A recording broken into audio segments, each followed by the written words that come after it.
Panglima perang kekaisaran kuno yang membeku selama 400 tahun bangkit di zaman modern.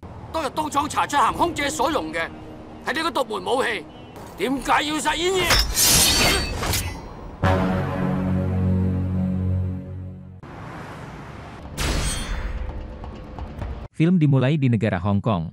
Terlihat sebuah truk yang membawa 3 buah tabung waktu yang berisikan mayat seseorang.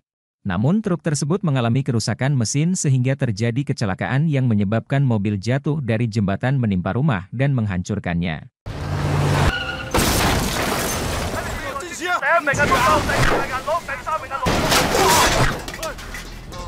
Pemilik rumah bernama Kakek Pang terkejut setelah mengetahui salah satu tabung itu terbuka dan keluar seorang pria dengan baju besi hitam dengan wajah yang menakutkan. Ternyata pria itu adalah seorang panglima perang bernama Haiying, pengawal kaisar di era dinasti Ming. Haiying memiliki fisik yang sangat kuat dan tertidur selama 400 tahun yang mana untuk saat ini telah memasuki tahun 2013. Haiying merasa heran melihat situasi kota sangat berbeda dengan peradaban manusia di era dinasti Ming. Setelah tiba di kota Hong Kong, dia menyadari bahwa dia memiliki pusaka bernama Lingga yang bisa membantu dia kembali ke masa lalu. 400 tahun yang lalu, Haiying menerima pusaka Lingga dari seorang biksu di India. Sang biksu mengatakan bahwa Lingga adalah kunci untuk mengaktifkan mesin waktu yang disebut dengan roda emas. Haiying perlu menemukan mesin waktu agar dia bisa kembali ke masa lalu, tapi sekarang dia tidak memiliki petunjuk untuk menemukan mesin waktu tersebut. Setelah hibernasi selama ratusan tahun, Haiying mulai merasa sangat lapar. Ketika sedang makan, ia dikejutkan oleh seseorang yang memakai topeng kuda dan dia memukul orang itu karena dikira orang itu adalah monster.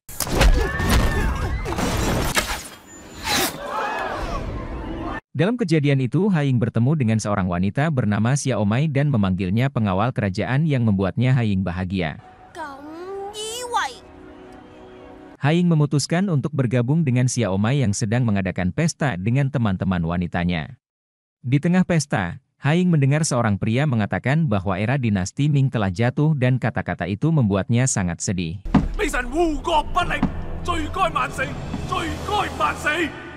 Di tempat lain, seorang pemuda mengenakan baju besi yang sama seperti Haiying muncul ke preman dan memberinya makanan. Dia adalah Xiao, sahabat Haiying yang memimpin pasukan di era dinasti Ming. Tak lama kemudian, beberapa polisi mendatanginya untuk menangkap gangster tersebut dan menumpahkan makanan yang sedang ia makan. Xiao merasa sangat marah dan memukuli polisi sampai semua polisi jatuh.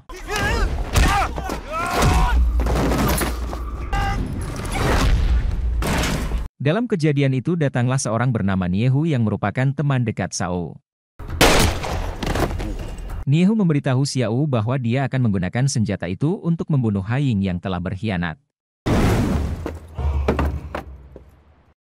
Adegan beralih ke rumah Xiaomai di mana Haiying tidak sengaja melihat seseorang yang mirip dengan orang yang pernah memfitnahnya saat menjabat sebagai seorang jenderal.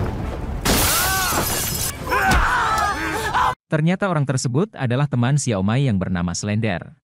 Haiying bercerita bahwa Slender memiliki wajah yang sangat mirip dengan pria jahat yang telah menuduhnya bersekongkol dengan penjahat dari Jepang di era dinasti Ming. Sebagai hukuman atas tuduhannya itu, Kaisar akan menghukum Haiying dengan hukum mati. Kaisar juga telah mengirim pasukan untuk mengeksekusi seluruh keluarganya. Haiying yang tidak ingin orang yang tidak bersalah diperlakukan tidak adil, ia pun melakukan perlawanan kepada pasukan Kaisar. Dalam pertarungan tersebut terjadi longsor salju. Haiying bergegas pergi untuk menyelamatkan keluarganya. Xiao dan Niehu mengejarnya hingga mereka tiba di puncak tebing. Di tengah pengejaran itu tiba-tiba badai salju datang dan mengubur mereka bertiga.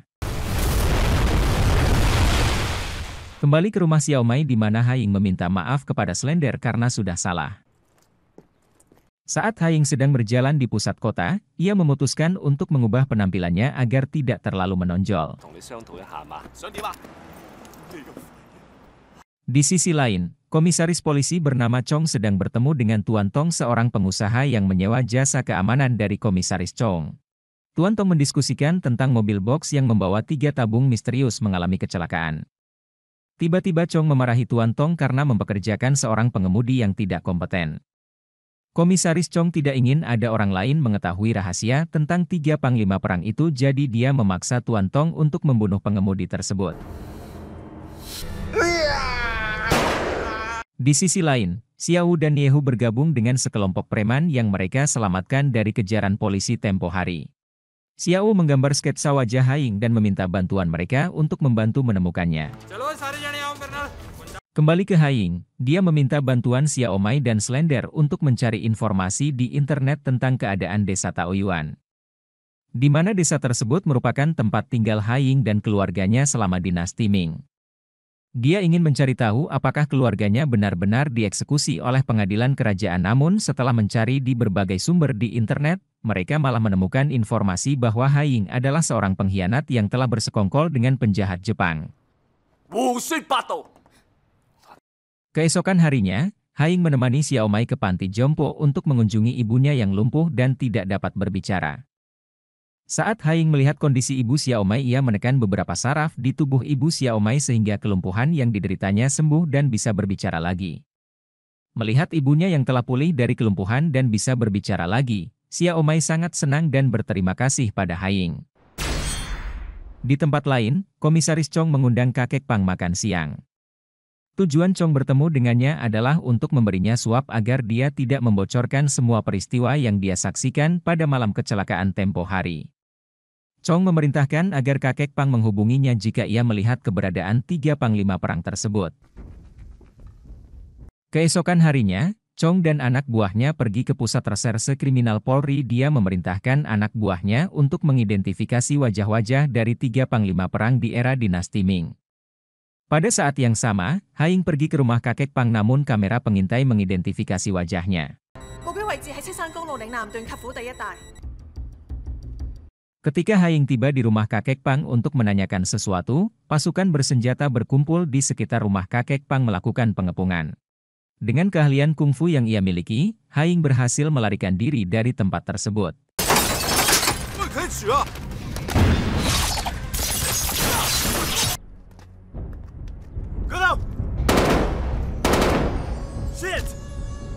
Ketika Haiying kembali, dia menemukan Xiao Mai menangis sendirian di kamarnya karena ibunya di panti jompo telah meninggal. Pada hari berikutnya, Haiying menemaninya untuk menyebarkan abu milik ibunya di pantai agar jiwanya bisa beristirahat dengan tenang. Haiying pun mencoba untuk menghibur Xiao Mai dengan tujuan agar tidak larut dalam kesedihannya itu.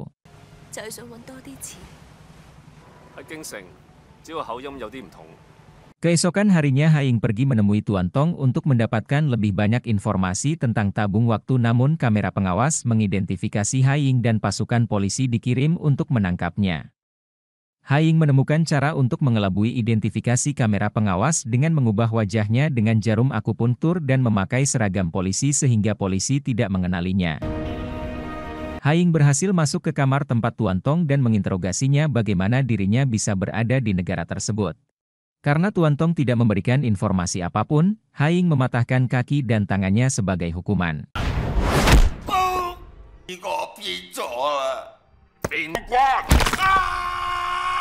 Sayangnya kamera pengintai telah berhasil mengidentifikasi wajah Haiying yang berubah kembali ke wajah aslinya. Polisi dikirim ke lokasi untuk menangkap dia, tapi sekali lagi Haiying berhasil melarikan diri.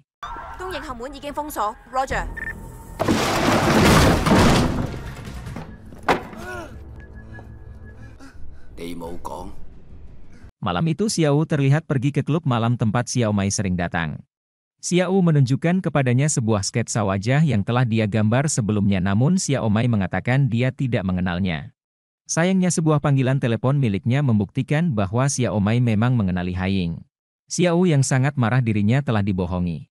Ia pun mencoba untuk menghajarnya, namun Haiying muncul menggagalkan aksinya itu hingga terjadilah sebuah pertarungan antara Xiao dan Haiying.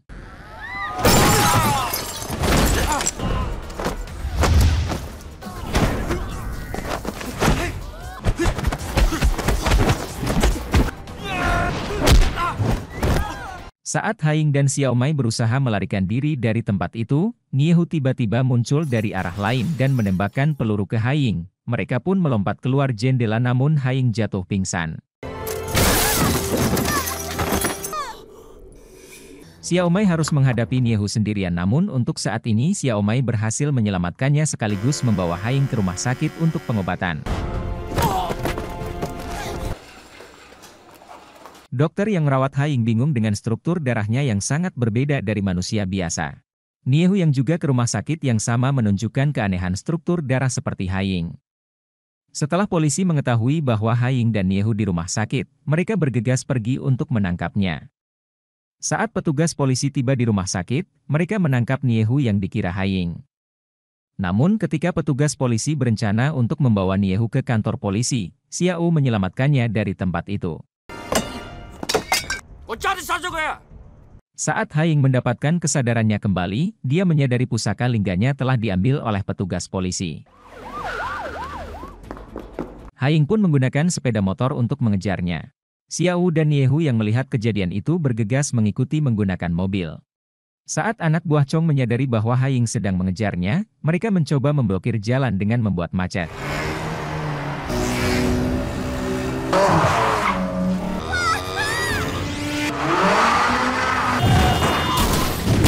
Tapi Haing masih belum kehabisan ide. Lalu dia naik seekor kuda yang ia temukan di dalam truk sampai akhirnya Xiao dan Niehu berhasil menyusul. Mereka telah bersiap menyerang Haing menggunakan senjata yang mereka temukan di mobil. Pertarungan sengit antara tiga panglima perang tidak bisa dihindari dan Haing harus menghadapi dua orang sekaligus.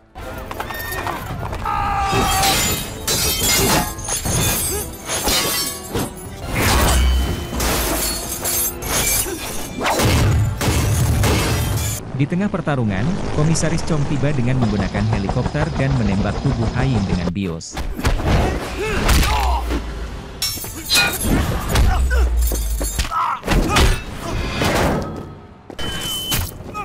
Secara ajaib biusnya tidak bekerja dan Haing dengan cepat melemparkannya ke leher Niehu sampai dia pingsan. Setelah Niehu pingsan, Haing menyadari bahwa sebuah mobil akan menabrak tubuh Niehu sehingga dia bergegas menyelamatkannya. Namun serangkaian tabrakan terjadi dan menabrak tubuh Haing yang menyebabkan Haing jatuh ke sungai. Xiao yang tahu Haing telah menyelamatkan Niehu menyadari bahwa Haing bukanlah pengkhianat melompat ke sungai untuk menyelamatkan Haing. Di malam hari polisi mulai mencari di sungai untuk menemukan Haing dan Xiao tetapi tidak menemukannya. Beberapa hari kemudian Chong datang ke penjara Stanley untuk melepaskan Niehu. Ternyata Chong merupakan senior Niehu di era dinasti Ming. Waktu itu Chong menganggap bahwa Haing telah bersekongkol dengan Jepang. Sejak saat itu, dia menyimpan dendam kepada Haing meskipun Haing membantah tuduhan tersebut namun Chong masih tidak percaya. Keesokan harinya, Xiaomai masih menunggu di sungai dan berharap dia bisa kembali bersama Haing. 3 bulan kemudian terungkap bahwa Haing masih hidup dan saat ini dia telah berdamai dengan ketiga komandan kerajaan di era dinasti Ming. Setelah sekian lama mereka mencari keberadaan mesin waktu, akhirnya mereka menemukannya dan bisa kembali ke masa lalu ketika dinasti Ming masih berjaya.